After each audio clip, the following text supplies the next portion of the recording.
Selamat datang kembali di Bimago Channel Lampung, dimanapun kalian semua berada yang menyaksikan video ini.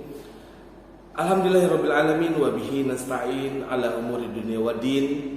Assalatu wassalamu ala asrafil anbiya'i wal mursalin, walhamdulillahirrabbilalamin. Apa kabar semuanya, calon santri Gontor ataupun calon santri pondok pesantren seluruh Indonesia dimanapun kalian berada, dan juga ayah bunda yang sedang menyiapkan putra putrinya untuk bisa menjadi santri di tahun ini. Baiklah, pada video kali ini kita akan kupas tuntas sukses kita dalam menghadapi ujian lisan. Jadi dalam ujian di Gontor khususnya ada dua ujian. Yang pertama ujian lisan, yang kedua ujian tulis. Baiklah anak-anakku sekalian dan juga ayah bunda dimanapun antum semua berada, yang harus kita siapkan ketika kita menghadapi ujian lisan, yang pertama adalah attitude. Attitude itu apa sih? Attitude itu adalah sikap. Sikap yang kita tunjukkan selama kita menghadapi ujian. Nah, ketika kita menghadapi ujian lisan ini, sikap-sikap apa? Jadi dari mulai kita pertama masuk sampai kita keluar itu akan dinilai oleh tim penguji dari Gontor. Nah, jadi apa saja sih suksesnya dalam menghadapi yang pertama ini tentang attitude nih ya, tentang sikap. Oke, yang harus kita persiapkan atau yang harus kita perhatikan adalah yang pertama, jangan lupa untuk selalu mengetuk pintu. Nah, ini menandakan bagaimana sopan santun kita masuk ke ruangan yang kita baru ke sana dan ketemu orang yang baru. Yang pertama adalah jangan lupa untuk mengetuk pintu dan ucapkan salam. Jadi ketok dulu, tok tok tok. Assalamualaikum warahmatullahi wabarakatuh. Waalaikumsalam warahmatullahi. Nah, ketika dijawab itu berikan senyum terbaik yang Anda punya untuk para penguji yang di sana. Jadi menandakan kalau kita ini tidak tegang untuk menghadapi ujian. Jadi selalu tersenyum, senyum yang terbaik. Oke. Setelah kita mengetuk pintu mengucap salam lalu senyum, jangan lupa jangan duduk dulu sebelum dipersilahkan oleh penguji untuk masuk dan duduk. Jadi assalamualaikum, tok tok tok, assalamualaikum, waalaikumsalam. Nah, jangan masuk sebelum dipersilahkan untuk masuk. Kalau penguji bilang ya silahkan masuk, silahkan duduk, nah baru kita masuk dan baru kita duduk. Oke, jadi begitu ya, untuk attitude ini kita harus menyiapkan atau membiasakan diri kita sehingga kita tidak terlihat kaku, tidak terlihat tidak berattitude ya. Jadi mulailah selalu setiap hari kita ingin masuk rumah kita ketuk dulu dan ucapkan salam. Jadi sehingga nanti ketika ujian kita sudah terbiasa mengetuk pintu dan mengucap salam. Oke, baiklah ayah bunda dan juga anak-anakku sekalian peserta Bimago Lampung dimanapun kalian berada. Ketika kita sudah masuk, nanti di sana akan disiapkan meja, kursi, kurang lebih ya seperti ini. Terus disiapkan ada Al-Quran. Al-Qurannya Al-Quran sedang, tidak terlalu besar dan tidak terlalu kecil. Dan juga disiapkan sajadah. Nah,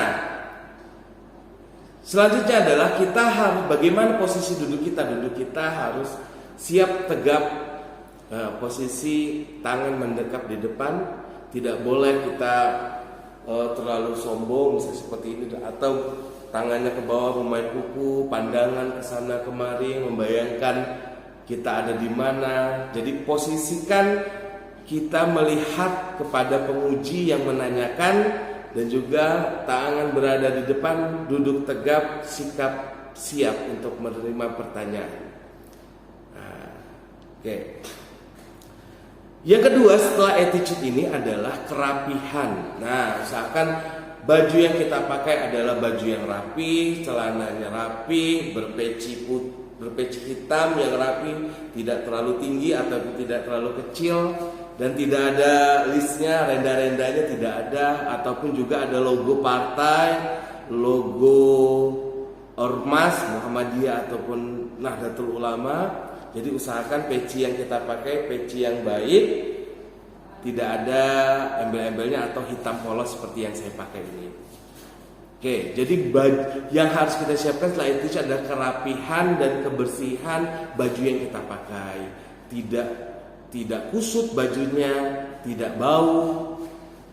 Nah, oke. Kalau bajunya, untuk dipersiapkan tuh bajunya adalah baju putih, celana hitam. Nah, untuk yang putri nanti bajunya putih, roknya berwarna hitam. Silahkan nanti dipersiapkan.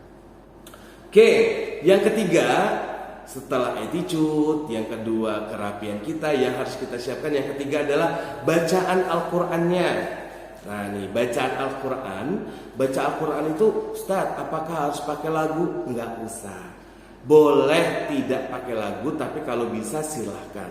Yang penting itu bukan lagunya, yang penting itu adalah panjang pendeknya serta makharijul huruf dan penguasaan hukum tajwid. Nah, jadi ketika membaca Al-Quran itu silahkan tidak menggunakan lagu, boleh, tapi panjang pendeknya harus baik, bagus, dan juga penguasaan hukum tajwidnya mulai dari hukum nun sukun atau tanwin, hukum mim sukun, hukum mad dan lain-lain sebagainya harus kalian kuasai sehingga ketika membaca Al-Quran bisa menjadi baik, tartil dengan hukum tajwidnya yang kita ketahui. Oke, itu adalah baca Qurannya. Jadi tidak perlu menggunakan lagu, nggak apa-apa. Tapi kalau kalian bisa, silahkan. Yang penting itu adalah menggunakan tajwidnya dengan membacanya tartil, makharijul hurufnya tepat. Jangan mengajinya itu kalian pelan-pelan, harus terdengar jelas oleh pengujinya. Jadi silahkan kuatkan bacaan kalian serta jangan terburu-buru, pelan-pelan saja. Oke, setelah membaca Al-Quran yang harus kita siapkan adalah praktek ibadah sehari-hari. Nah, ini yang keempat adalah praktek ibadah sehari-hari. Apa saja itu praktek ibadah sehari-hari? Praktek ibadah sehari-hari itu ya mulai dari kita sholat, kita wudhu, tayamum, ada azan, ada iqamah yang paling sering ditanyakan itu. Jadi bagaimana sholat kita mulai dari takbir sampai salam. Yang kedua, bagaimana cara bersuci kita, tayamum ataupun wudhu, azan dan iqamah, serta yang lain-lainnya. Biasanya 3 itu. Kalau sujud sahwi, sujud syukur, sujud tilawah itu untung-untungan. Tapi silahkan disiapkan semampu kalian. Ibadah yang paling sering kalian lakukan apa? Kalau belum bisa dipelajari. Ibadah sehari-hari. Oke. Yang kelima adalah penguasaan atau hafalan doa sehari-hari dan surat pendek. Nah, doa sehari-hari ini juga doa mulai dari bangun tidur sampai kita tidur lagi. Contohnya apa?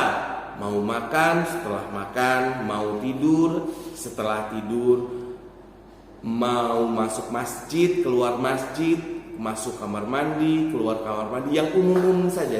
Tapi lebih banyak yang kalian hafal, Ustaz rasa itu lebih baik lagi. Nah, untuk penguasaan surat pendek, ketika ditanya, nanti kan ada pertanyaan surat pendek, hafalkan surat Al-Kafirun, hafalkan surat Al-Ikhlas. Nah, kalian harus tahu nama surat dan awalnya apa. Jadi jangan sampai nanti ketika ditanya, Ustadz depannya apa ya?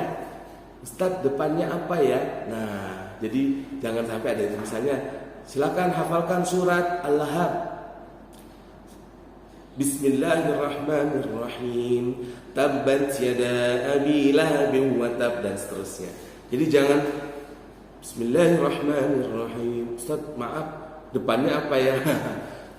Nah, untuk penguasaan surat-surat pendek, silahkan adik-adik ataupun ayah bunda bisa memurojaah putra-putrinya mulai dari An-Nas sampai Ad-Duha. Minimal itu. Di juz 30 ada dari An-Naba sampai An-Nas. Itu sangat baik sekali kalau hafal seluruhnya, satu juz mulai dari An-Naba sampai An-Nas. Tapi kalau nggak hafal gimana Pak Ustadz? Ya sudah, hafalkan minimal sampai Ad-Duha. Wad-duha wal-laili idza saja ma wadda, dan seterusnya. Jadi dari mulai ad-duha sampai an-nas, silahkan kalian murojaah setiap hari, sehingga ketika ujian nanti di bulan Syawal kalian sudah siap semua menghadapi ujian lisan. Oke, ini yang terakhir nih, Ustadz. Bagaimana kalau nggak bisa menjawab ketika ujian lisan? Nah, kalau antum semua nggak bisa menjawab, silahkan jangan termenung, meratapi, menangis, ataupun tambah lesu. Ucapkan saja, maaf Ustadz, saya belum hafal. Maaf Ustadz, saya belum bisa. Nah, jadi begitu. Tetap dengan posisi badan yang siap. Nah, ucapkan mohon maaf, saya belum bisa Ustadz. Mohon maaf, saya belum hafal. Jadi tidak perlu kita menangis, lesu, akhirnya malah sakit. Jangan sampai. Karena ketika ujian kita harus menjaga badan kita, menjaga kesehatan kita, sehingga kita siap mengikuti ujian nanti. Oke, baiklah ya Bunda, ini adalah video tentang bagaimana menghadapi ujian lisan. Terima kasih sudah menyaksikan video ini. Jangan lupa klik tombol like, comment, and subscribe apabila Anda semua mendapatkan manfaat dari video ini. Terima kasih sudah menyaksikan video ini. Akhirul kalam, billahi taufiq wal hidayah. Wassalamualaikum warahmatullahi wabarakatuh.